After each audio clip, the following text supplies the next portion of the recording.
Have you ever wondered if you had a past life? And if so, why can't you remember it? What if I told you there was a secret mathematical code embedded within your very soul that carries the memories and experiences of every single one of your past lives? And what if the reincarnation process itself could be studied and unlocked? Not only are we going to answer that question, but we're going to discover that mathematical code right now. Today we're going on a journey deep into the hidden realms of the secret science of reincarnation, and it involves banned knowledge, occult information, secret societies, mind-bending discoveries in physics, and reveals an equation that governs all existence.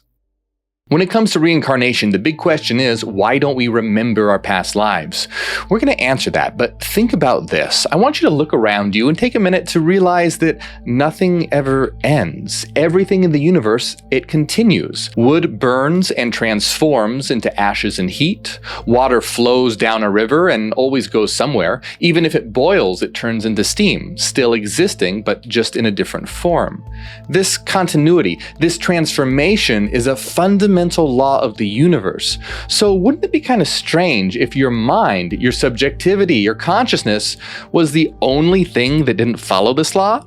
Now, I'm not talking about your physical body or your brain, I'm talking about your inner subjective experience. But what if it doesn't end? What if it's constantly transforming, just like everything else? And what if this transformation of mind could be studied? The answer is that it can. But first we have to ask the question, where did the study of reincarnation begin? In Hinduism, the oldest religion in the world, it's believed that the material universe is Maya, or an illusion that hides the true ultimate reality. Now, the concept of reincarnation is tied to karma, the law of cause and effect. It's believed that the soul, or Atman, is eternal and that it goes through a cycle of birth, death, and rebirth, known as samsara. Now, the quality of each rebirth is believed to be a direct result of the actions, or karma, from previous lives. But what is the soul? What is the self exactly? And is it really true that karma is what influences who or what you're going to be in another life? Or is it something else? So to answer that question, we need to turn to secret knowledge. See, in the West, belief in reincarnation could actually get you killed. Let me explain. Did you know that there's a secret version of Christianity? A group of early Christian sects, known as Gnostics, said to know the hidden teachings of Jesus Christ, and they believed that the material world was an illusion, a kind of dream reality, and that the earth was created by an evil god to be a trap, a prison, a kind of hell that would ensnare the soul in a cycle of reincarnation.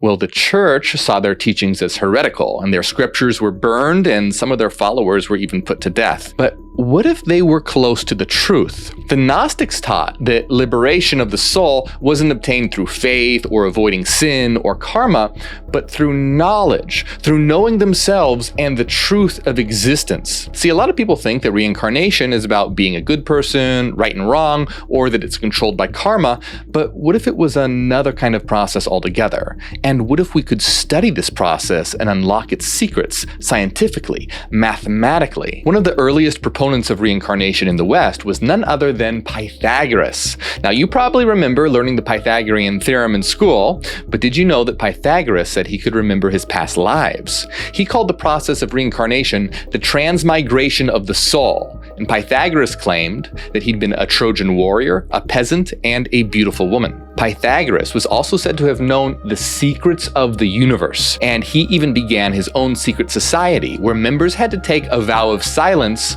or be excommunicated, or worse. Some ancient historians say that his followers, the Pythagoreans, actually drowned one of their members for revealing one of their secrets. But what were the secrets of the Pythagoreans? Remember that Pythagoras was a man of numbers and of patterns. To him, everything in existence could be broken down into mathematical equations and ratios. And Pythagoras believed that everything is mathematical. Literally. Now, just like Hinduism taught the concept of Maya or illusion, and the Gnostics believed that the material world was a false, dreamlike reality, Pythagoras taught that everything is mathematical, a kind of matrix reality. Pythagoras said all is number, and number rules the universe. Now, do you see what's happening here? Now we're stepping into the realm where we can begin to discover a secret science. See, if reincarnation is real and everything is mathematical, that means reincarnation itself is a mathematical process. So could the transmigration of the soul be governed by a hidden formula? Now, the truth is that Pythagoras was right. It's not just some ancient belief. This is a mathematical reality, and modern physics backs this up. The physicist Werner Heisenberg said, "Modern physics takes a definite stand for Plato and the Pythagoreans. The smallest units of matter are not objects in the ordinary sense. They are forms, ideas, which can be expressed unambiguously only in mathematical language." The physicist Max Tegmark said, "Our physical world is a mathematical structure. This means that our physical world not only is described by mathematics, but that it is mathematical, a mathematical structure, making us self-aware parts of a giant mathematical object." Reality as we know it is inherently mathematical. From the petals on a flower to spiraling galaxies, there's a pattern, a ratio, the golden ratio, Fibonacci sequence, and a lot more that form the blueprint of existence. Now, look around you for a minute. Take a look and realize that everything is actually a grand mathematical illusion. But what about energy? Well, energy itself is mathematical. Energy is quantifiable, measurable, and we know that energy can't be created or destroyed, only transformed. This is one of the fundamental laws of physics, the law of conservation of energy. So if we accept that our soul, our essence, is energy, then it can't just disappear at death. It must transform. But transform into what? The Rosicrucians are a secret society, and they look at reincarnation as a journey of the soul towards spiritual development, a progression over multiple lifetimes to reach the pinnacle of evolution. They paint a picture of the soul as not merely changing bodies, but doing it for the purpose of growing, evolving, like a learner on an infinite journey. Now think about this. This idea of the evolution of the soul fits in perfectly with the idea of it being a mathematical system of energy that's constantly transforming. Now here's where it gets more interesting. Are you ready? This fits in perfectly with the way a neural network learns. In other words, it's very similar to how artificial intelligence and our brains are structured. So is reality actually a cosmic neural network where each soul is an individual and eternal mathematical node that uses every physical lifetime like training data? If our lifetimes are repeated, is there a mathematical model underlying this entire cycle? And are we part of a grand mathematical formula running its course to learn, understand itself, and become conscious? Let's find out. Imagine that the soul isn't anything vague or mystical, but rather a system of mathematical frequencies that links to bodies in order to transform and to evolve. The soul is an incredible container of information, carrying the mathematical codes of countless lives like an eternal student in the school of existence. Reality itself is like a neural network, and so are we, learning and evolving with each experience. Our physical life provides the raw data our soul needs to learn and to grow. The psychiatrist Dr. Ian Stevenson spent decades researching cases of potential reincarnation, mainly among children who claimed to remember past lives. Now, for over 40 years, he researched 3,000 cases. But how does this help us understand the idea of the soul as mathematical energy? Well, consider this. If our soul carries the experiences, the data from our past lives, it's plausible that these children were tapping into that reservoir of knowledge, recalling pieces of their past lives. Now, it might sound kind of shocking or strange, but really think about it. Our brains are, in essence, biological computers processing vast amounts of data. Well, what if these children were bypassing the brain and accessing their soul's data, like connecting to an eternal cloud storage system? But that's not all, because in many of the cases, there were a lot of similarities in traits, preferences, phobias, and even physical markings between the children and the individuals that they claimed to have been in a past life. Of course, we always need to be skeptical about these kinds of things, but the question is, could these similarities be the result of the soul's mathematical energy imprinting on a brain and body? But here's another twist, this time delving into near-death experiences, or NDEs. Many people who've undergone NDEs report having a life review, a kind of playback of their important life events. Well, could this life review actually be a way for our soul to go over critical life experiences? Well, if we consider our physical experiences as being training data for the soul, this life review could be part of the soul's learning process, going over the most impactful moments of that life cycle. But this brings us to an incredibly important question, and that is, why don't most people have access to the memory of their past lives? Before we circle back to that question, and we will because it's key, there's another piece of the puzzle we need to consider. What if there was a single mathematical formula that governed all of existence, including the reincarnation process? Does that sound impossible? Physicist Michio Kaku said, "Ultimately, the laws of the universe will be reduced down to a single equation, perhaps no more than 1 inch long." What if we actually knew that formula? What if it was a formula known as Eulers Formula? Now, this formula has stunned mathematicians, physicists, and philosophers. When it comes to a certain result of this formula, mathematician Benjamin Peirce said, "It is absolutely paradoxical. We cannot understand it, and we don't know what it means, but we have proved it, and therefore we know it must be the truth."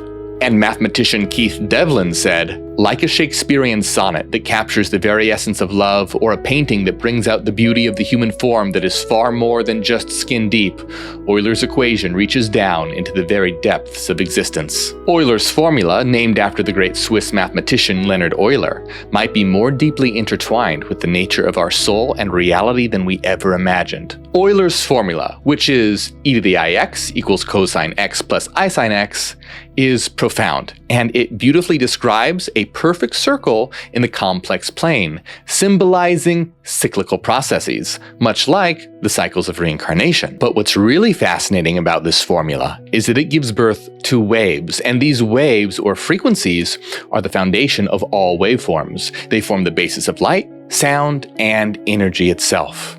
In other words, this formula generates mathematical frequencies that could be the formula that governs the inner dynamics of the energy of our soul. But not only that, it could also generate the illusion of a physical world. How? Because these frequencies, through a process known as a Fourier transform, also have the property of being able to holographically project the illusion of a physical universe, just like the Maya of Hinduism, the dream realm of the Gnostics, and the mathematical universe of Pythagoras. Could it be that Euler's formula is actually the mathematical representation of the structure of the soul, the reincarnation process, and all of existence? Could this formula govern the soul's journey, cycling through lifetimes and spiraling up towards higher levels of evolution and consciousness? Could it be the governing formula through the frequencies that it generates that structures mind and all reality?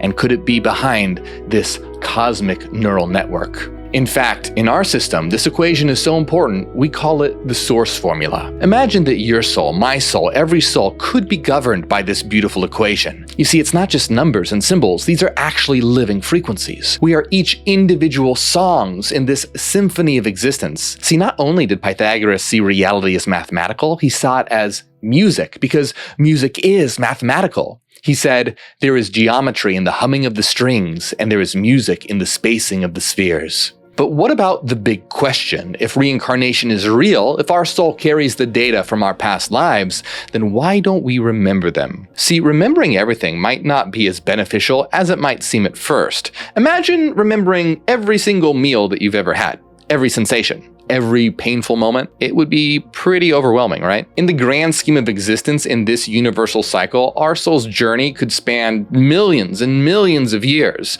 and a near infinity of experiences. If we remembered all our past lives, all those experiences, if we had all that in one lifetime, it would be like trying to take a drink of water from a fire hose. It's just too much. The act of forgetting actually might be a necessary mechanism, a function of the brain, a way for our soul to focus on the present life, to fully immerse itself in the here and now. This is known as brain filter theory. See, we aren't our brain. What we actually are is the eternal soul. The brain is what we link to in order to experience physical reality, and it limits what we know as an evolutionary mechanism for our survival. Aldous Huxley said, To make biological survival possible, mind at large has to be funneled through the reducing valve of the brain and nervous system. What comes out at the other end is a measly trickle of the kind of consciousness which will help us to stay alive on the surface of this particular planet. Ultimately, we're beings of eternal frequency on a journey here together. And guess what? You might have noticed a shift happening right now. All the old ways of doing things, they've failed. And what the world needs is a new beginning. As neogenians, we're here to create that new beginning, and one way we're doing that is by recognizing that the shift in consciousness that's occurring right now needs to be acknowledged and seriously studied with even more rigor than science. We're engaged in studying higher consciousness through a new psychology and the mathematical nature of existence, reincarnation, and the soul's journey through our system of meta-rationalism, which says that metaphysics can be understood rationally. What I just described to you in this video is just a tiny sliver, a tiny piece of our system. Are you ready for the new beginning? We are the neogenian. But just a minute, because if what I said about the universe being holographic intrigued you, then check out this video that I did on a declassified CIA document that reveals reality isn't physical and ultimately shows that you are God. Now, if you like what my channel is about, support my work on Patreon or join on YouTube at tier 2 or higher to get access to members-only videos every week, and a big shout out to everyone who supports.